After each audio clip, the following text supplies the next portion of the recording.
एक बार की बात है जब एक रहस्यमयी गुड़िया ने सबको आतंकित कर दिया। जैसे ही वो गुड़िया अपनी पीठ फेर कर गुस्से से किसी की तरफ देखती, वैसे ही किसी का सिर फटकर बिखर जाता। हर कोई बुरी तरह सहम गया था। उनके चेहरों पर मौत का खौफ छाया हुआ था, क्योंकि एक एक करके लोग मारे जा रहे थे।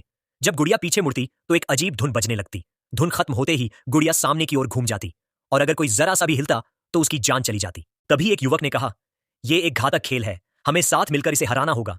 लेकिन डर में लिए गए फैसलों ने उन्हें और खतरे में डाल दिया। जैसे ही गुड़िया पीछे मुड़ी, एक लड़के ने सुझाव दिया, शायद इसके पीछे का स्विच दबाने से हम सब बच जाएंगे। ये सुनते ही एक लड़का स्विच की ओर दौड़ा, लेकिन उसी पल गुड़िया आगे घूम गई और उसे क्रोध से घूरने लगी। अगले ही क्षण उसका सिर फट गया। फिर सबने नोटिस किया कि गुड़िया के पीछे एक घड़ी चल रही थी। मतलब अगर 60 सेकंड में कुछ नहीं किया तो सब खत्म हो जाएंगे। डर से सब घबरा उठे और अपनी जगह से हिलने लगे।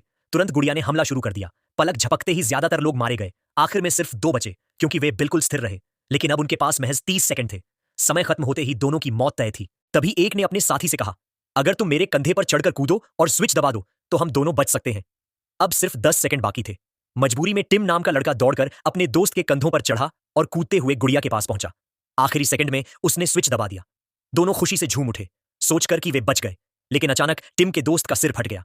गुड़िया ने कहा, स्विच तुमने दबाया, इसलिए सिर्फ तुम जिंदा रहोगे। टिम बहुत उदास हो गया, क्योंकि उसके सारे साथी बेकार में मर चुके थे। किसी तरह वो कमरे से बाहर निकला। बाहर उसकी भेंट मीरा से हुई। मीरा ने बताया कि यह खेल कॉलेज के हर कमरे में चल रहा है और मैंने भी स्विच दबाकर अपनी जान बचाई। टिम ने फौरन फोन निकाला और मदद बुलाने की कोशिश की, लेकिन सिग्नल ही नहीं था।